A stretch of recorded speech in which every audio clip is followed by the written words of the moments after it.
Hello everyone and welcome back to another Jira Cloud tutorial. And in our previous videos, we have explored different types of automation triggers such as issue creation, issue transition, comments, and even DevOps events. But today we're going to look at something a little different. So instead of triggering an automation from inside Jira, we're going to trigger it from outside using an incoming webhook. This is a very powerful feature because it allows external applications, services, or even another Jira instances to communicate directly with your Jira automation rules. So let us see how we can actually set it up.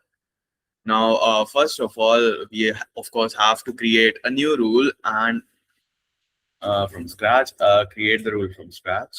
I already was on the automation page, so you can navigate to your automation page through your space settings. Now, when we are choosing a trigger, we have to choose the webhook trigger. Webhook. Yep, this incoming webhook trigger. Now, as soon as you click on save, of course, we are going to save without enabling. As soon, all right, I'll just click on next. Select an action. Okay, so I have to select an action as well. So let's just select some random comment action for now.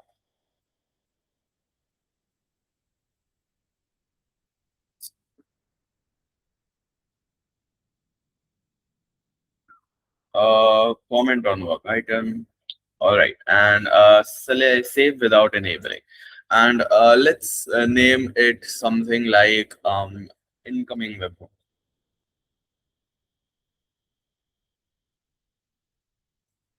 All right, save flow without enabling.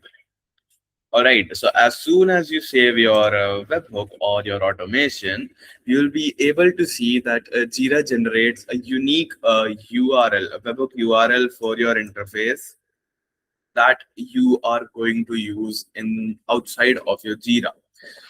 Now, this URL acts as the endpoint that your external applications will use to send information to your own Jira instance.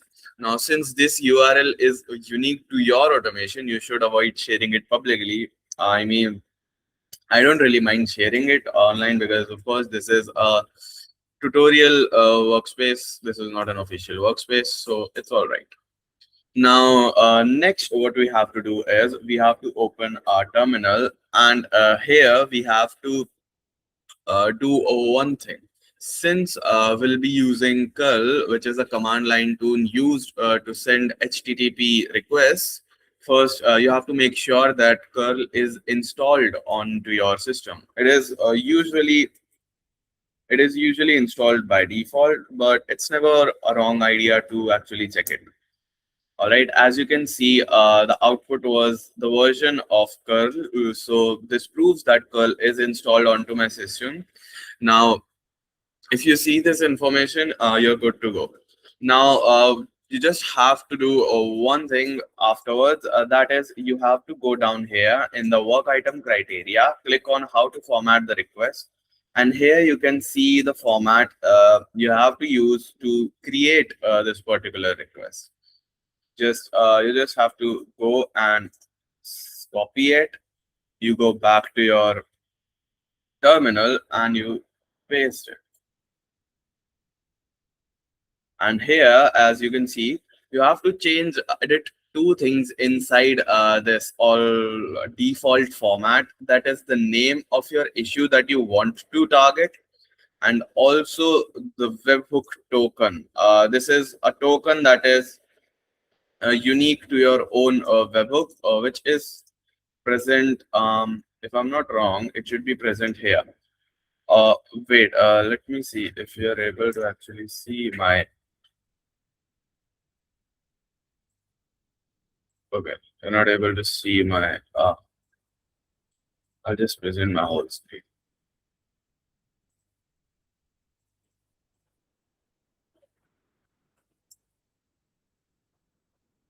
All right. So as you can see, What I was talking about was this. You have to first type in this command inside your terminal. And if you get an output that looks like this, where it tells you the version of curl installed onto your system, then you can copy this particular command here, and then you can paste it here. For Linux, the shortcut key is Control plus Shift plus V to paste your command. And in this particular command, you have to change two things. First is your webhook token, which is unique to your own webhook, and you'll be able to find it here. This is the webhook token for me. And the next thing that you have to change is the name of the issue that you're going to target with this webhook. Now, before we actually send this command, let's configure an action that our webhook will be using. Let's say I want to use a comment at this point. So I'll just type something like this: is a comment made by a webhook.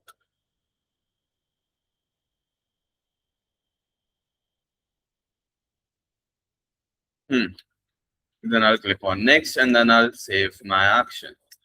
And afterwards, I'll just duplicate this page, and then I'll open some issue that I want this webhook to actually target. So let's say I click on this understanding JavaScript for backend development, this issue. And as you can see, the issue key for this particular work item is Scrum 13. So we copy this issue key, we go here. Before going here, we go back to our webhook token. We click on copy, then we paste it here on the command, and we just have to update two things. First is our test one. So instead of test one, we want it to be Scrum 13. All right. Now this webhook will actually target the particular work item that we wanted to target. And if you want to give the command for multiple work items, the format is given here below. You can use this format as well, where you can just type in the name of your work item, then a comma, then another work item, then another work item, and you can use as many work items as you want. Now, after you have changed this, the next thing that you need to update is the webhook token. Just remove this webhook token and paste your own webhook token inside this particular section. This is my webhook token. I've pasted it, and you're good to go. You just click on paste, and that's it. You just click on enter, and your automation should be working fine. So to check whether if our automation worked, let's first go to Scrum 13 and look at the commands. The comments. This was earlier. Let's delete it so that it's not confusing. And as I can see, I don't really see any comment that has been made recently. So let's just go to our own audit log to check whether this automation actually worked. Okay, so our webhook was configured. Last configuration. What was the configuration? Flow was edited. All right. So it seems that our webhook did not actually trigger. So let's look if we actually made some sort of mistake here.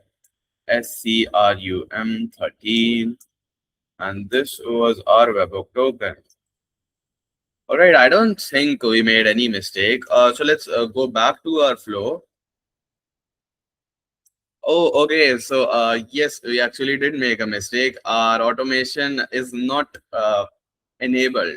So, which one was our automation? Incoming webhook. Yeah, we have to enable that automation as well. All right. We paste the same thing again, and this time it should be working because last time our automation was not enabled. So, of course, it won't work. Now refresh the page, and yeah, I could see a new comment being added there. Yes, as you can see, the automation added a new comment down here. Now, there is one other thing that we can actually add into our webhook.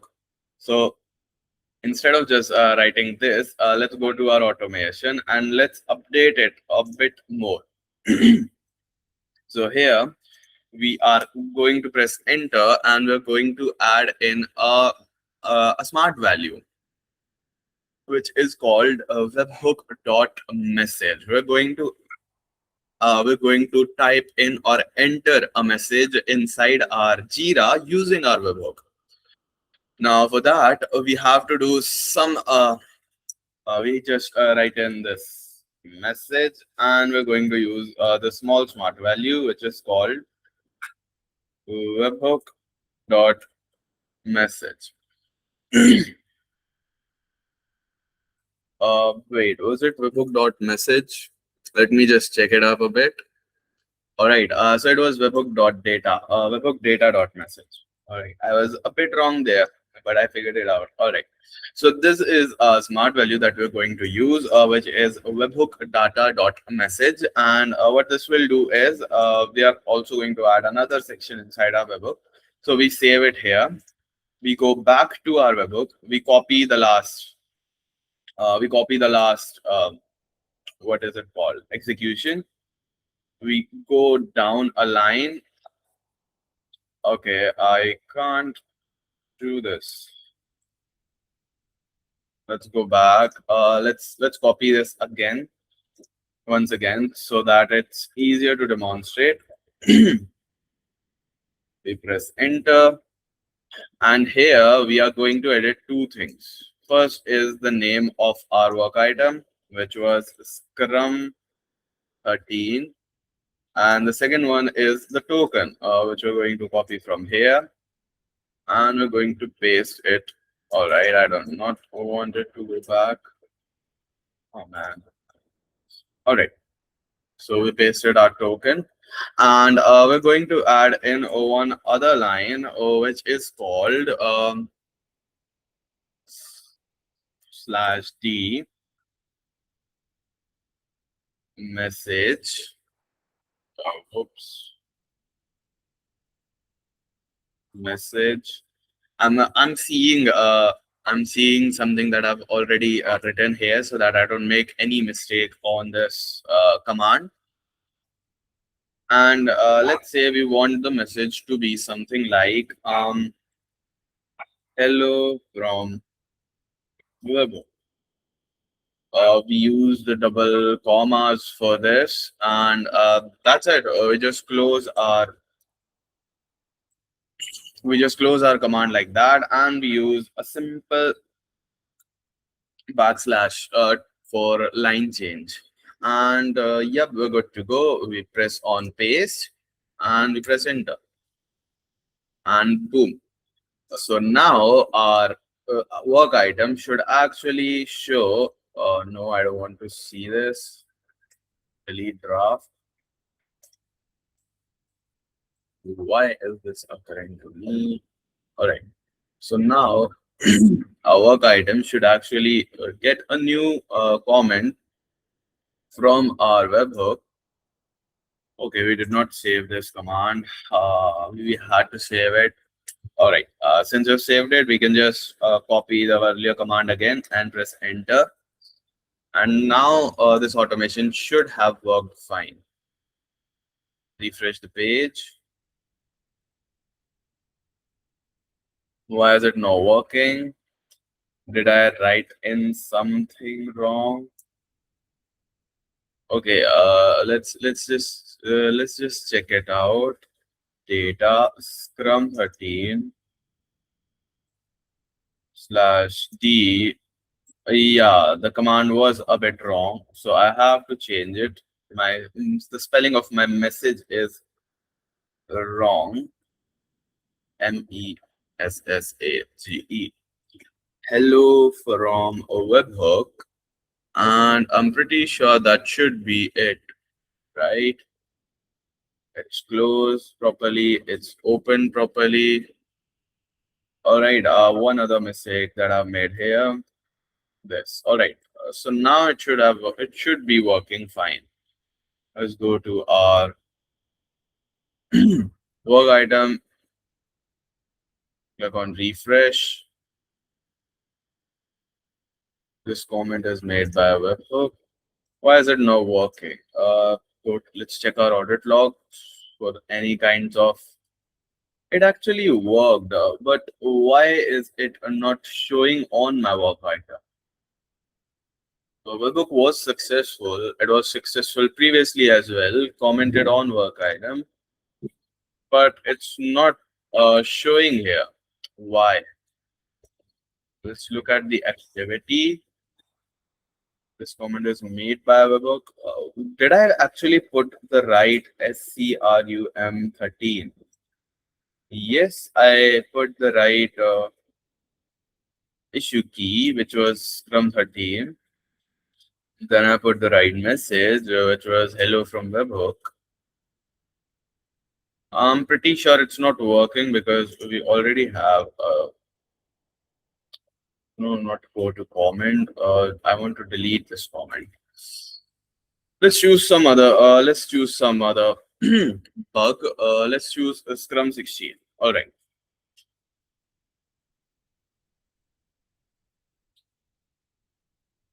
So instead of Scrum 13, we're going to use a Scrum 16 this time. We press enter, and now our automation should be able to show this comment properly. Yes, this comment is made by a webhook, message.webhook, but our message did not appear.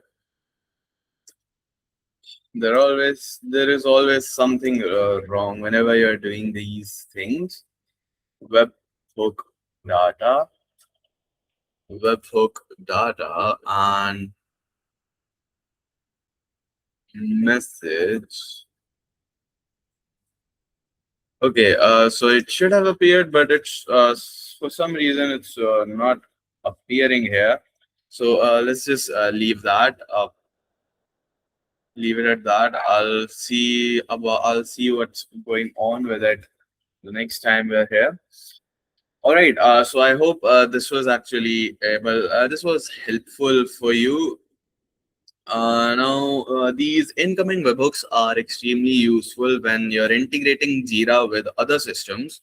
Now, let's say, for example, a CI or CD pipeline can notify your Jira whenever a deployment succeeds. A monitoring tool can automatically create or update issues when, let's say, a server goes down. And since almost every modern application can send HTTP requests, the possibilities are practically endless for you. So that's how easy it is to actually trigger Jira automation using an incoming webhook. We created an automation rule that generated a webhook URL, used curl to send an HTTP post request, and finally used the received data inside our automation using our webhook. Now, I hope you found this tutorial helpful and learned something new today. If you liked our content, please consider liking the video and sharing it with someone else who you think will also like our videos. If you're new to our channel, please consider subscribing and hit that bell icon so that you're always informed about our latest videos and the content that we put out onto our channel over a vast variety of topics. If you're interested in some Forge apps, you can go to the link in our description below. We have a couple of Forge apps on our marketplace. You can get them and buy them uh, using whatever your preference or requirements are. That's it for today's video. We'll see you in the next one. Till then, thank you and bye bye.